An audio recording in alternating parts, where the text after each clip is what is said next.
she's been a bitch tonight. Edmund White, américain de 73 ans, Alain-Claude Sulzer, suisse de 60 printemps et Jean-Baptiste Delamo, français, né en 1981.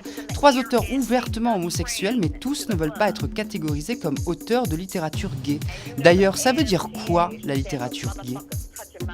La France a presque inventé le roman gay. Gide, Monterland, Genet, tous ces gens-là, mais on ne dit jamais le roman gay.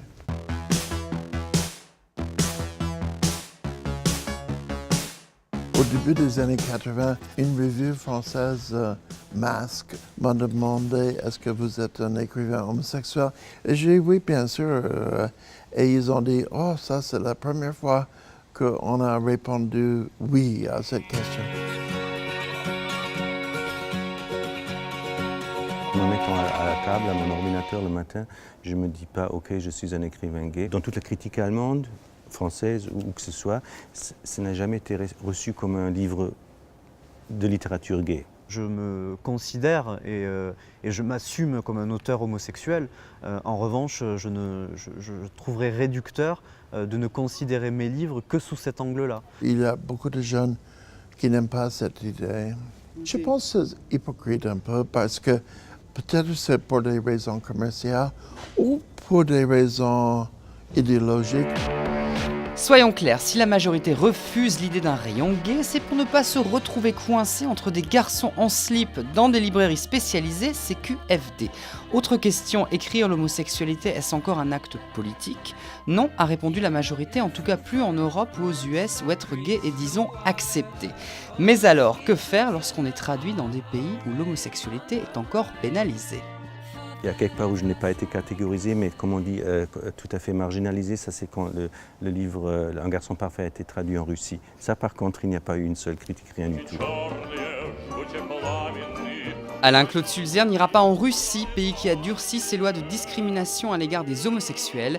Il n'ira pas en Iran non plus. À la foire de livres à Téhéran, moi j'ai dit non, moi je ne vais pas dans un pays comme l'Iran où les homosexuels sont pendus, quoi que ce soit. Les éditeurs ont dit mais il ne vous arrivera rien du tout. Hein, vous n'avez...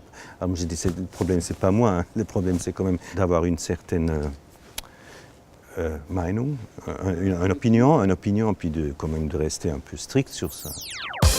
Quand on dit littérature gay, on pense, esprit mal placé que nous sommes, à des livres avec beaucoup d'histoires de fesses. Tout dépend si vous êtes plutôt Gide, Michael Cunningham ou Guillaume Dustan, probablement l'un des écrivains gays les plus subversifs. Et puisque chez Delamo et chez Edmund White, le sexe est omniprésent, on leur a demandé s'ils se considéraient comme subversifs, justement. Je ne crois pas que ce soit subversif par essence. Tout ça, ça se joue en fait entre le livre et le lecteur. Tout dépend dans quelle main se retrouve le livre. Les hommes préfèrent les hommes. Les jeunes écrivains américains écrivent rarement sur la sexualité. Moi, j'aime bien le décrire parce que je pense que c'est une partie de la vie importante. Et comme Freud a dit, on pense à ça 95% de nos temps réveillés. Et on cherche toujours les possibilités sexuelles, même si c'est seulement une idée flottante.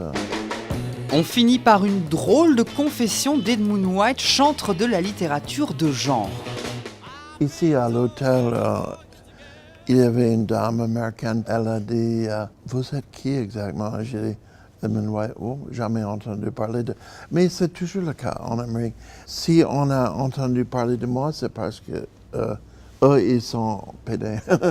C'est seulement les hommes d'un certain âge homosexuels qui sont cultivés, qui ont entendu parler de moi. Mais en France, peut-être ma réputation est tout petit peu plus répandue. Comme quoi la littérature gay reste malgré tout une littérature communautaire.